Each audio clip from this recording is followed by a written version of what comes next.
Science की class में आप सभी का एक बार फिर से स्वागत है बच्चों। और हम पढ़ रहे थे चैप्टर नंबर 14 प्राकृतिक संसाधन। बच्चों ये चैप्टर हम लोगों ने कंप्लीट पढ़ लिया है और अच्छे से समझ लिया है और अब इसके हम जो है वो महत्वपूर्ण प्रश्नों की ओर चल रहे हैं। तो जिसमें से इसके जस्ट पहले की वीडियो क्लास में हम लोगों ने बच्चों इसके महत्वपूर्ण बहुविकल्पीय प्रश्नों को हल किया था और आज हम हल करेंगे इसके अति लघुत्तरीय प्रश्नों को, जो कि बहुत इंपॉर्टेंट प्रश्न है और इस एग्ज़ाम में आपके क्वेश्चंस आएंगे। तो यहाँ पर हम चलिए बात करते हैं जो अति लघुत्तरीय प्रश्न हैं उनके बारे में। अगर इसके पहले के बच्चों वीडियो क्लासेस आपने नहीं देखी हैं तो चैनल की प्लेलिस्ट में डली हुई हैं, उसको देख करके आप पुराना काम कंप्लीट कर सकते हैं। इसके बाद नेक्स्ट जो है वो आप काम आगे बढ़ सकते हैं। अब यहाँ पर जो इम्पोर्टेंट अति लघुत्तरीय प्रश्न है इस चैप्टर का वो है, जैसे कि जो ये चैप्टर हम लोगों ने पढ़ा था तो यहाँ पर जो है प्रदूषण सबसे पहले स्टार्टिंग में पढ़ा था। तो पहला प्रश्न भी जो है इसका जो है इम्पोर्टेंट है। यहाँ पर जो है पहला प्रश्न है आपका कि वायु प्रदूषण के 2 प्राकृतिक स्रोतों के नाम लिखिए। तो वायु प्रदूषण के कोई ज़रूरी नहीं बच्चों कि आप इसका आंसर जो है यही लिखें। इस प्रश्न का उत्तर जो है आप अपने मन से भी लिख सकते हैं। वायु प्रदूषण के 2 प्राकृतिक स्रोत जो हैं वो कौन कौन से हैं।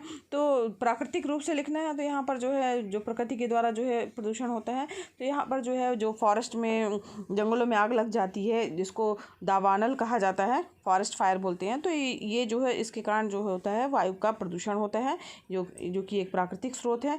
और इसके अलावा भी बच्चों जो है वायु में कई बार होता है कि आंधी वगैरह आती है, उससे भी प्रदूषण होता है, वो भी आपका प्राकृतिक स्रोत के अंतर्गत आएगा ना। या उड़ते हुए जो पराग के कण होते हैं वो भी जो है वो वायु प्रदूषण करते हैं। तो यहाँ पर जो है आप आंधी तूफान भी लिख सकते हैं और फॉरेस्ट फायर भी लिख सकते हैं जो उससे जो है क्या कहते हैं प्रदूषण हो रहा है। इसके बाद नेक्स्ट इंपॉर्टेंट प्रश्न है आपका तीसरा प्रश्न इसका इंपॉर्टेंट है बच्चों, वो है आपका वायुमंडल में CO2 गैस की मात्रा बढ़ाने का पृथ्वी के औसत ताप पर क्या प्रभाव पड़ेगा। अगर वायुमंडल में कार्बन डाइऑक्साइड गैस ज़्यादा बढ़ती जाएगी धीरे धीरे करके तो चूँकि ये जो ग्रीन हाउस गैस है आपकी कार्बन डाइऑक्साइड और इसका मात्रा जो है ज़्यादा मात्रा बढ़ जाएगा तो क्या होगा कि जो हमारा वायुमंडल है उससे जो है प्रकाशीय किरणें आ तो पाएंगी, ग्रीन हाउस इफेक्ट वाली ये गैस है तो, लेकिन जो उसका तापमान टेम्परेचर उतनी जल्दी ठंडा नहीं हो पाएगा। ज़्यादा मात्रा में CO2 गैस रहेगी तो टेम्परेचर जो है वो धीरे से बढ़ेगा, जिसके कारण क्या हो जाएगा कि पृथ्वी का जो औसत ताप है वो बढ़ जाएगा।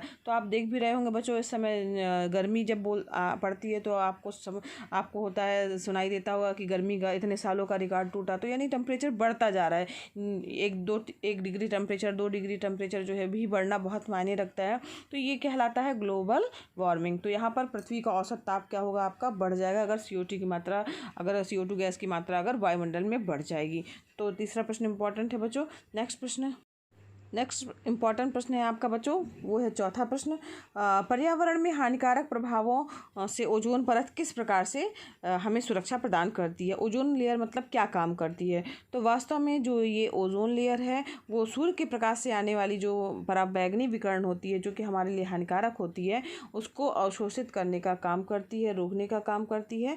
ठीक है, तो यहाँ पर जो है ओजोन लेयर ये बहुत ही महत्वपूर्ण काम करती है, जिसके कारण से जो है ये मनुष्यों के लिए हानि नहीं पहुंच पाती है। वरना इसके कारण जो है पराबैंगनी विकिरणों के कारण बहुत सारी डिसीजेज जो होती हैं, कैंसर वगैरह जो है वो होता है, तो उसको रोकने का काम ओजोन लेयर करती है। इसके बाद नेक्स्ट इंपॉर्टेंट प्रश्न है बच्चों आपका, वो है जल अपरदन की दर किन क्षेत्रों में अधिक होती है। यानी पानी जो है वो किस में सबसे ज़्यादा जो है जल के द्वारा जो है अपरदन की क्रिया होती है। तो जितने भी पहाड़ी क्षेत्र हैं वहाँ पर जो है वो बहुत ज़्यादा मात्रा में जो है वो पानी जो है गति से बहता है, उसकी स्पीड ज़्यादा रहती है, जिसके कारण जल अपरदन की दर जो होती है वो पहाड़ी क्षेत्रों में अधिक होती है।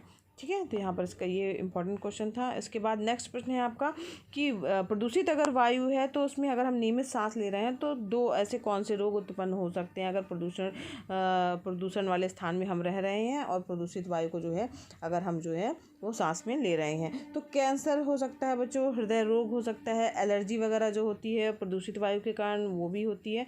तो यहाँ पर जो है 2 रोगों के नाम जो है वो यहाँ पर आप लिख सकते हैं, कोई से भी 2 रोग। इसका एक इम्पॉर्टेंट क्वेश्चन और है बच्चों, ये भी 9वां प्रश्न भी इम्पॉर्टेंट है कि 2 जीव विज्ञानी महत्वपूर्ण यौगिकों का नाम लिखना है जिसमें नाइट्रोजन जो है वो उपस्थित हो। तो यहाँ पर एल्केलाइड्स और यूरिया जो है वो उसमें नाइट्रोजन की उपस्थिति होती है। तो यहाँ पर जो है 2 नाम आपको लिखने हैं, आप एल्केलाइड और यूरिया लिख सकते हैं। नेक्स्ट इम्पॉर्टेंट प्रश्न है बच्चों, यहाँ पर है ओजोन क्या है, तो ये क्वेश्चन इंपॉर्टेंट है बच्चों। ओजोन क्या है, तो ओजोन के बारे में आपको लिखना है। तो ओजोन बच्चों ऑक्सीजन का ही एक क्या है, रूप है, लिख सकते हैं। इसमें ऑक्सीजन के कितने परमाणु पाए जाते हैं, 3 परमाणु पाए जाते हैं। इसका फार्मूला जो होता है वो होता है आपका O3।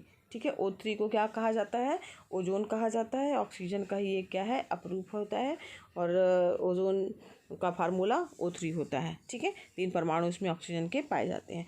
नेक्स्ट इंपॉर्टेंट प्रश्न है, वायुमंडल में ऑक्सीजन किन रूपों में पाया जाता है। तो ऑक्सीजन जो है वायुमंडल में किन किन रूपों में पाया जाता है, तो यहाँ पर सीधे सी बात है, ऑक्सीजन जो है वो गैस के रूप में पाई जाती है, जिसको O2 कहा जाता है, ऑक्सीजन गैस बोलते हैं।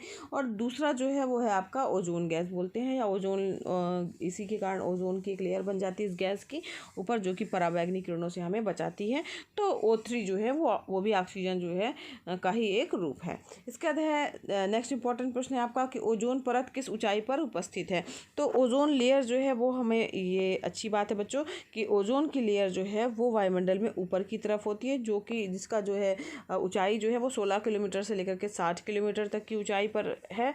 और एक बात आपको बच्चों पता नहीं होगी, ऑक्सीजन गैस जो होती है वो हमारे लिए तो प्राणवायु का काम करती है, लेकिन ओजोन गैस जो होती है वो विषाक्त होती है, यानी विषैली होती है, जो कि हमारे लिए नुकसानदायक होती है। इस चीज़ का ध्यान रखिएगा बच्चों। और यहाँ पर ओजोन परत की ऊंचाई पूछा गया है, तो वो है 16 किलोमीटर से लेकर के 60 किलोमीटर की ऊंचाई तक जो है ओजोन परत होती है। नेक्स्ट इंपॉर्टेंट प्रश्न है बच्चों, तो यहाँ पर हमने बात की ओजोन परत की, तो एक और इम्पॉर्टेंट प्रश्न है कि वायुमंडल, जो कि हमारे आपको पता है बच्चों कि जो पृथ्वी है उसके ऊपरी हिस्से पे जो है एक आवरण टाइप का काम करता है हमारी पृथ्वी के चारों ओर, तो वो है वायुमंडल। तो वायुमंडल का विस्तार आ सकता है कि कितने किलोमीटर तक वायुमंडल पाया जाता है पृथ्वी तल से। तो यहाँ पर अगर हम वायुमंडल की बात करें बच्चों, तो वायुमंडल जो है वो पृथ्वी तल से जो है वो कितने 60 किलोमीटर तक जो है वो पाया जाता है। तो वायुमंडल का विस्तार कहाँ तक है, 60 किलोमीटर तक है पृथ्वी तल से। तो ये प्रश्न भी बच्चों इंपॉर्टेंट है। एक और इम्पॉर्टेंट प्रश्न है बच्चों जिसको आप नोट कीजिएगा, ये है आपका पृथ्वी तल का जो वायुमंडल है, यानी वायुमंडल जो है हमारा, उसमें कार्बन डाइऑक्साइड यानी CO2 की मात्रा जो है वो कितनी पाई जाती है। तो यहाँ पर जो है आपको ऑक्सीजन की मात्रा, नाइट्रोजन की मात्रा तो पता ही है आपको। सबसे ज़्यादा जो अपनी पृथ्वी है बच्चों, उसमें सबसे ज़्यादा वायुमंडल जो है उसमें नाइट्रोजन सबसे ज़्यादा पाया जाता है, 78% नाइट्रोजन पाया जाता है। ऑक्सीजन जो है यहाँ पर देखिए 78% की बात करें हम, तो वो क्या है, नाइट्रोजन की मात्रा है। ठीक है, और 21% आपका ऑक्सीजन हो गया। और CO2 की अगर हम बात करें, कार्बन डाइऑक्साइड की मात्रा, तो 0.03% है। ठीक है, तो नाइट्रोजन पाया जाता है, फिर उसके बाद ऑक्सीजन है, उसके बाद कार्बन डाइऑक्साइड है, उसके बाद जो अन्य चीज़ें बचती है उसमें जलवाष्प है और दूसरी गैसें जो हैं वो सब इसमें पाई जाती हैं। तो यहाँ पर जो है 1% में ही है, उसमें कार्बन डाइऑक्साइड जो है वो 0.03% इसका है। ठीक है, अब यहाँ पर जो है 2 क्रियाओं के नाम लिखिए जो वायुमंडल में कार्बन डाइऑक्साइड गैस को उत्पन्न करती हैं। तो यहाँ पर श्वसन की क्रिया है, जो हमें पता ही है, सांस लेते हैं, इसमें ग्लूकोज वगैरह जो है वो उसका अधिक ऑक्सीकरण होता है, जिसमें जो है क्या होती है, कार्बन डाइऑक्साइड गैस जो है वो उत्पन्न होती है, यानी हम श्वसन की प्रक्रिया में नाक के द्वारा कार्बन डाइऑक्साइड गैस को जो है वो बाहर निकालते हैं। इसके अलावा अगर हम एक और क्रिया की बात करें तो निश्चित रूप से दहन की प्रक्रिया है। तो दहन में भी बच्चों क्या होता है कि ऑक्सीजन अगर वायुमंडल में उपस्थित है तो वो ऑक्सीजन दहन में यूज़ होती है, और उसके बाद जो निकलती है वो जो है वो कार्बन डाइऑक्साइड गैस जो है वो निकलती है बाहर। तो यहाँ दहन दूसरी प्रक्रिया हो गई। नेक्स्ट इंपॉर्टेंट प्रश्न है आपका बच्चों कि वायुमंडल में कार्बन डाइऑक्साइड की मात्रा में वृद्धि के 2 दुष्प्रभाव लिखिए। वेरी इंपॉर्टेंट प्रश्न है बच्चों, कार्बन डाइऑक्साइड की मात्रा अगर बढ़ती जाएगी हमारे वायुमंडल में तो क्या हो सकता है। तो यहाँ पर बच्चों वायुमंडल में अगर कार्बन डाइऑक्साइड की मात्रा बढ़ जाएगी तो ग्रीन हाउस जो इफेक्ट है उसके द्वारा वायुमंडल का तापमान जो है वो बढ़ जाएगा, यानी ग्लोबल वार्मिंग जो है होने लगेगी। वायुमंडल का ताप जो है वो बढ़ता जाएगा ग्रीन हाउस प्रभाव के कारण, क्योंकि कार्बन डाइऑक्साइड जो है वो बहुत ही इम्पॉर्टेंट हिस्सा है किसकी, ग्रीन हाउस इफेक्ट के लिए। ग्रीन हाउस गैस भी कहा जाता है इसे, क्योंकि ये जो है 60% जो है वो उसका ये काम करती है। एक तरह से कहा जाए ग्रीन हाउस गैस में। तो यहाँ पर जो है जब ज़्यादा इसकी मात्रा बढ़ जाएगी तो वायुमंडल का जो टेम्परेचर है वो जो है वो बढ़ता जाएगा, उसका टेम्परेचर बढ़ जाएगा, ग्लोबल वार्मिंग की समस्या आ जाएगी। इसके बाद और दूसरा क्या दुष्परिणाम हो सकता है, अगर कार्बन डाइऑक्साइड की मात्रा में वृद्धि हो जाएगी तो ताप में वृद्धि होने पर जीवों की दक्षता, अगर जब टेम्परेचर बढ़ जाएगा तो किसी भी जीव की जो है दक्षता है वो निश्चित रूप से कम हो जाएगी, कार्य करने की क्षमता जो है वो घटेगी। ठीक है, तो यहाँ पर दक्षता जो है वो आप लिख सकते हैं कम हो जाएगी। नेक्स्ट इंपॉर्टेंट प्रश्न की बात करें बच्चों हम यहाँ पर इस चैप्टर में, तो यहाँ पर नेक्स्ट इंपॉर्टेंट प्रश्न जो है वो है आपका वायुमंडल से कार्बन डाइऑक्साइड शोषित करने वाली क्रिया का नाम लिखिए। तो यहाँ पर कार्बन डाइऑक्साइड कौन लेता है, इसको वैकल्पिक प्रश्नों में भी हम लोगों ने पढ़ा था, उसका भी ये इंपॉर्टेंट पार्ट है या ये क्वेश्चन ही इंपॉर्टेंट है बच्चों। तो ये वायुमंडल में कार्बन डाइऑक्साइड कौन लेता है जिससे वो कम होती है, उसका बैलेंस बना रहता है। तो पौधे जो हैं वो प्रकाश संश्लेषण की क्रिया के द्वारा जब अपना भोजन बनाते हैं बच्चों, तो उसमें कार्बन डाइऑक्साइड गैस जो है वो यूज़ करते हैं और तभी प्रकाश संश्लेषण की प्रक्रिया होती है और वो वायुमंडल की कार्बन डाइऑक्साइड गैस को शोषित कर करके और अपना भोजन बनाते हैं और उसके बाद ऑक्सीजन गैस उसमें मुक्त होती है। तो इस प्रकार से ऑक्सीजन और कार्बन डाइऑक्साइड का संतुलन बना रहता है। इसलिए हमें बच्चों ढेर सारे पौधे लगाने चाहिए, पेड़ों को नहीं काटना चाहिए, इस बात को आप समझिए। फिर इसके बाद है नेक्स्ट इंपॉर्टेंट आपका प्रश्न है इसमें, मृदा निर्माण करने वाले 2 कारकों के नाम लिखने हैं यहाँ पर कि जो मिट्टी का निर्माण करते हैं। तो यहाँ पर अजैविक घटक के रूप में इस प्रश्न को हम लोगों ने डिटेल बच्चों चैप्टर पढ़ते समय पढ़ा था। ताप के द्वारा जल है, हवा है ना, तो यहाँ पर आप ऐसे अलग अलग भी लिख सकते हैं, अजैविक घटक करके भी, या तो फिर ऐसे ही लिख सकते हैं ताप, जल, हवा, जितने भी सजीव हैं वो सभी मिट्टी निर्माण जो है वो करने वाले कारक हैं, उनके कारण जो है वो मिट्टी का निर्माण होता है। तो यहाँ पर जो है 22वां प्रश्न आपका जो था इम्पोर्टेंट प्रश्न है।